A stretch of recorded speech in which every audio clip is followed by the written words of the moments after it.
கோவை சிங்காநல்லூரில் உள்ள வெங்கடலட்சுமி தனியார் பள்ளியில் 1ஆம் வகுப்பு படிக்கும் மாணவன் மீது அதே பள்ளியின் வாகனம் ஏறி இறங்கும் பதைக்க வைக்கும் சிசிடிவி காட்சி வெளியாகி அதிர்ச்சியை ஏற்படுத்தியுள்ளது. விபத்தில் சிக்கிய மாணவனுக்கு தனியார் மருத்துவமனையில் தீவிர சிகிச்சை அளிக்கப்பட்டு வரும் நிலையில் இதுகுறித்தான கூடுதல் விவரங்களை கொடுப்பதற்காக செய்தியாளர் அருண் இணைப்பில் இருக்கிறார். பேசலாம். அருண், இந்த விபத்து தொடர்பான முழு விவரங்கள். அம்ருத், வணக்கம்.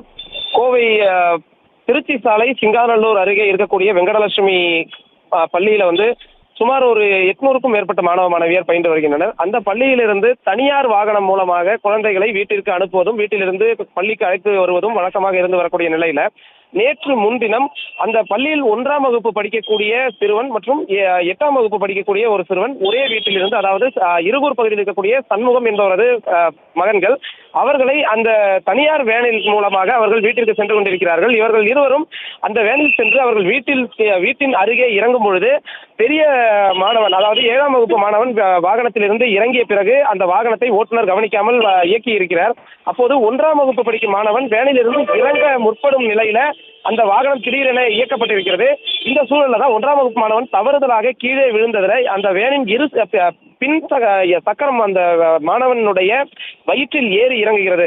இதை அடுத்து அந்த 1ஆம் வகுப்பு மாணவன் உடனடியாக சிங்காநல்லூர் பகுதியில் இருக்கக்கூடிய தனியார் மருத்துவமனையில் சிகிச்சைக்காக அனுமதிக்கப்பட்டிருந்தார். இது தொடர்பாக கோவை கிழக்கு சரக போக்குவரத்து புலனாய்வு பிரிவு போலீசார் வழக்கு பதிவு செய்து அந்த வேனின் ஓட்டுநரை விசாரித்து வருகிறார்கள். குறிப்பாக அந்த வேனின் ஓட்டுநர் இந்த சிறுவனின் உறவினர் என்பது குறிப்பிடத்தக்கது.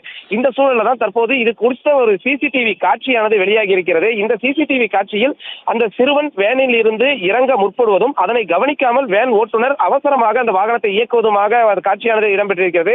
இந்த எதிர்பாராத விதமாக நடைபெற்ற அந்த சம்பவத்தில் தற்போது சிறுவனுக்கு அதிக காயம் ஏற்பட்டு அவசர சிகிச்சை பிரிவில் அனுமதிக்கப்பட்டு சிகிச்சை பெற்று வருகிறார் என்பது குறிப்பிடத்தக்கது. இந்த சூழல்ல கோவையில் இருக்கக்கூடிய பல்வேறு பள்ளிகள்ல பள்ளி வாகனம் என்பது முறையாக இயக்கப்படாத நிலையில தனியார் வாகனங்கள் மூலம்தான் மாணவ மாணவியர் பள்ளிக்கு அழைத்து செல்லப்படுகிறார்கள்.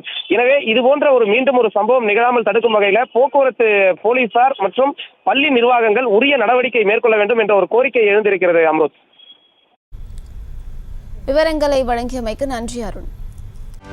செய்திகளை உடனுக்குடனும் துல்லியமாகவும் தெரிந்து கொள்ள சப்ஸ்கிரைப் பண்ணுங்க.